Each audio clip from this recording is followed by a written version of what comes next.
What's up, world? I'm Cameron McKinney, and this is Pop Culture Spotlight, a podcast about the career of actress Juliane Moore and the movies Thor, Love and Thunder and Barbarian. First, let's talk about Juliane Moore. In the 90s, it felt like Moore worked with every great filmmaker.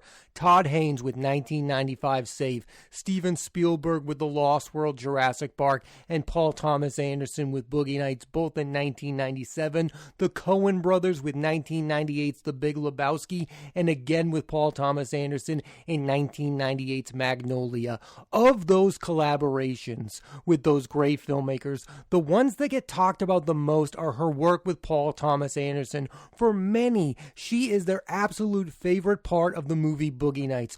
For the film, she received her first Oscar nomination for Best Supporting Actress. I also loved her scenes in Magnolia. I hope in the Paul Thomas. There are two Juliane Moore performances that have a lot in common with one another, and they are Far From Heaven and The Hour, both released in 2002. In both movies, she is playing a woman in the 1950s who is challenging societal standards. She was nominated for an Oscar for her work in both films, Best Leading Actress for Far From Heaven and Best Support. The Hours in particular is a super flawed film. I really liked her part of the movie with John C. Reilly. I thought she was really... Moore is best known for starring in indie films and Oscar contenders, but she's also been in a surprising number of big movies that include 1993's The Fugitive in a small role, 1997's The Lost World, Jurassic Park. I liked her in this movie. Also, she had really good chemistry with Jeff Goldblum. 2001's Hannibal, where she took over the role of Starling from Jodie Foster. The Hunger Games Mockingjay Parts 1 and 2 in 2014 and 2015. And Kingsman: The Golden Circle. I think her best work in a blockbuster is in The Lost World, Jurassic Park. I think that is one of the better Jurassic. One of the things I really like about Juliane Moore's career is her willingness to play supporting roles in really good movies. Children of Men with Clive Owen, directed by Alfonso Cuarón. A Single Man with Colin Firth, directed by Tom Ford. A little bit of Moore goes a long way in a movie. She's not the star of these two films, but she's doing some of her best work. I also have to say these are two of the best looking films. I wish more movies looked as good as Children of Men. I love the fact that Moore wanted to be in those movies no matter how big. Before Moore had won an Oscar, she was nominated 4 times. Her eventual win was for 2014 Still Alice, where she played Alice, a woman with early onset Alzheimer's. I don't think it's her career best work, but I'm not mad she got rewarded for that performance. I liked the movie a lot and enjoyed her scenes. My favorite Juliane Moore performance comes in the movie The Kids Are Alright, where she plays a woman who cheats on her wife with her kid's biological father, played by Mark Ruffalo. When people talk about this movie, they praise the work of Annette Bening and Ruffalo, and rightfully so, because they are both brilliant. But the person who makes this movie work is Moore. She should have gotten another Oscar nomination. Everything about this movie works for me. Every performance, Josh Hutcherson is really good in it. Mia Wasikowska is. It has my favorite Mark Ruffalo. The scenes between Moore and Ruffalo are electric. It's just two actors who are both on fire and on the top. Moore's most underrated performance in my eyes is for her work in The Big Lebowski. She's a ton of fun in this movie. She's great with Jeff Bridges and is playing one of the best female characters in a Coen. The other Juliane Moore movie I want to talk about is Crazy Stupid Love, because that is a movie I have seen probably 10 times in my life, and each time I watch that movie, I appreciate it more. I love Steve Carell in that film. Juliane Moore is great in that movie. You also have Ryan Gosling, Marissa Tomei, Emma Stone. The cast of that film is... Moore is one of those actresses who does her best work when she's part of a big ensemble. I mean, look at the movies. Boogie Nights, she has Mark Wahlberg, she has the late great Burt Reynolds, Don Cheadle. Magnolia, she shares the screen with Tom Cruise and the late great Philip Seymour Don't get me wrong, Julianne Moore has star power in her own right, but I just feel like she takes it to another level when she's with other great. Upcoming projects for Moore include the movie Sharper with Sebastian Stan and May-December with Natalie Portman, which will see Moore once again reunite with director Todd Haynes.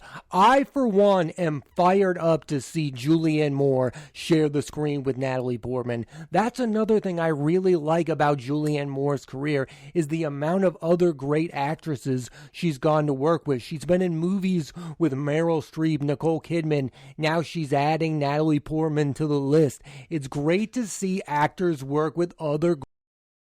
Moore has been so consistent for so long, and there's no signs of slowing down. Like, she's never been in a really bad movie. I mean, yes, Dear Evan Hansen is a super flawed film that some feel is really bad, but Julianne Moore is fun. She's also got another movie that's coming out soon that I'm super excited to finally see. It's called When You Finish Saving the World, and it is directed by Jesse Eisenberg. Jesse Eisenberg has long been one of my favorite actors, so for him to make that transition to writer-director, I'm super excited to see that movie. I've heard really good things about it, and I know Julianne Moore is going to come big with a great. What's great about Julianne Moore's career is you look at the number of films she's been in, and there's no clear consensus to what her best performance is. I think a lot of people would say it's Boogie Nights, but you could make a case for many, many other great performances she's given.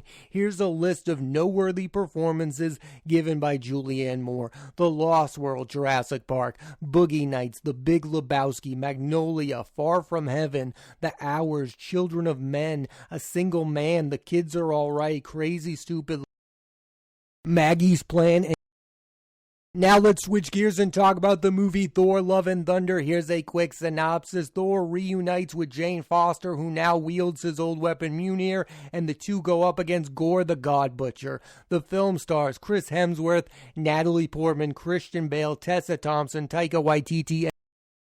Standout performances. This film felt like redemption for both Natalie Portman and the character of Jane Foster.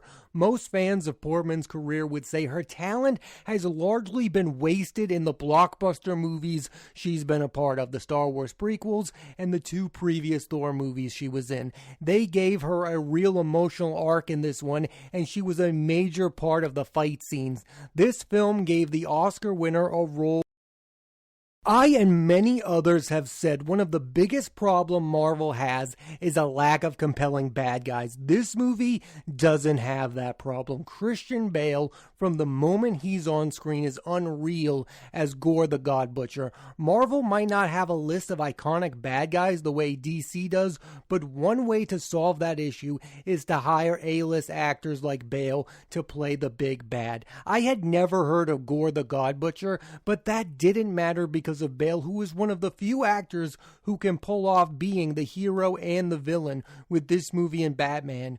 Bale and Portman got to portray real emotions, which is becoming rarer and rarer.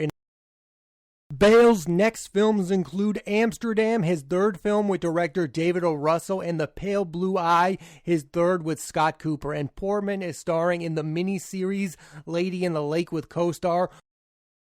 I want to talk about Chris Hemsworth as Thor. I like him in the role, but I think enough is enough. He peaked in Avengers Infinity War. That was his best performance as the character. I want Hemsworth to move on from this role. It's weird having 3 of the original Avengers around, Hemsworth, Renner, and Ruffalo, while 3 of them, Chris Evans, Robert Downey Jr., and Scarlett Johansson, are gone. I hope we are near the end of Hemsworth playing Thor. I'm really excited to see Hemsworth in Furiosa with Anya Taylor-Joy. To see him in a George Miller Mad Max movie is going. That's one of the really weird things of where we're at with the Marvel movies. We're kind of in this weird in-between of the past and the future. Like, there's some new and exciting things happening on the Marvel TV shows, but then you still have Chris Hemsworth playing Thor. I don't know who's important in this next chapter of Marvel movies. Are the Guardians of the Galaxy and Thor still the biggest attractions you have, or are these other new exciting characters going to become more important to where the franchise is headed? I think that's why a lot of people are confused about the For the longest time, you knew who the face of the Marvel movies were. You knew Iron Man was their most important character. Yes, they had Captain America, but you knew it was all going to lead back to Iron Man. Who is their face right now? Is it Tom Holland's Spider-Man? Is it Benedict Cumberbatch's Doctor Strange? Is it Chris Hemsworth Thor? Nobody.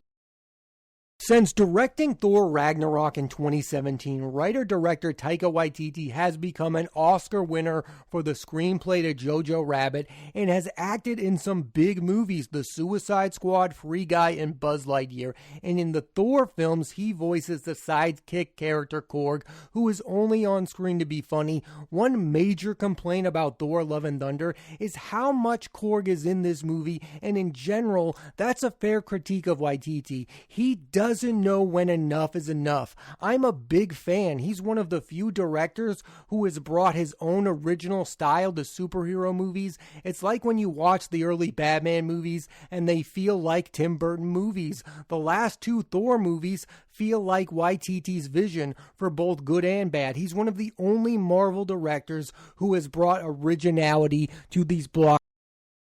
Thor Love and Thunder is a big step up from Doctor Strange in the Multiverse of Madness. I really enjoyed how Love and Thunder mixed humor with the dramatic elements of the story. It's not a perfect movie, but it's way better than most recent Marvel movies. There's only one part of the movie that fell flat to me, and it's the part with Russell Crowe. I'm a big fan of his, but his part is not as funny as the movie thinks it is. That performance is in the same movie with Christian Bale as Gordon. I'm also not sure if I'm the only one who feels this way, but there is a part of me that really wishes that this was a Jane Foster solo movie, that there was less Thor in it, and it was more of a team-up between Foster and Tessa Thompson as Valkyrie. I would have really enjoyed that movie. I think Natalie Portman deserves to carry. Overall, Thor Love and Thunder is a lot of fun. Is it great? No, but it doesn't deserve the majority of the backlash it's received. It having a lower Rotten Tomatoes score than Thor the Dark World is ludicrous. This is a way better film. It's actually good and entertaining, which is what a comic book movie needs. My feeling is there's been so many of these Marvel movies that we're judging it against the other ones, and I don't think that's fair. They don't all have to build off one another. They don't all have to be better than the last one. This movie is fine for what it is. It's a good time. It's entertaining. I really like the performances. Christian Bale is really. And for the most part, the movie actually looked good. My biggest critique of Doctor Strange in the Multiverse of Madness is that movie looks putrid. This movie, and the plot was easy to follow. Like, I think these movies need to be easier to follow. Yes, you can have some convoluted plots, but by the end of the movie, we should all understand what's going on. I still can't really explain Doctor Strange in the Multiverse. I was impressed with Thor Love and Thunder being this good. It is the fourth movie of Chris Hemsworth playing Thor. At some point, it's going to get old, and the fact that it hasn't is actually. The movie missed Anthony Hopkins and Tom Hiddleston, but it was able to survive without those core franchise characters. I really like Thor Love and Thunder. It feels like I'm in the minority on that one, and I don't really understand. Let's switch gears one final time and talk about the movie Barbarian. Here's a quick synopsis. A young woman named Tess rents an Airbnb for a job interview, but when she arrives, she finds a stranger who claims he is also renting it. The film stars Georgina Campbell, Bill Skarsgård, and standout performances. This movie features a trio of really good performances. First is Georgina Campbell, who carries the film as the lead. I had never seen her act before. With what she brought to the role, I could really see her being a.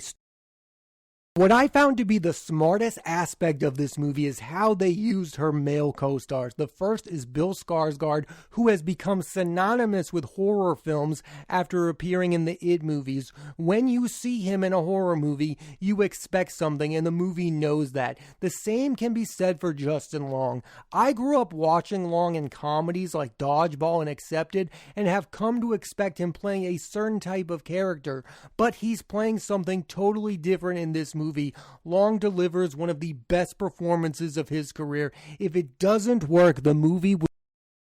The brilliance of this film is you, the audience, will watch it and go, I know exactly where this is headed, and then the movie goes in a completely opposite direction. The way they use Skarsgård and Long.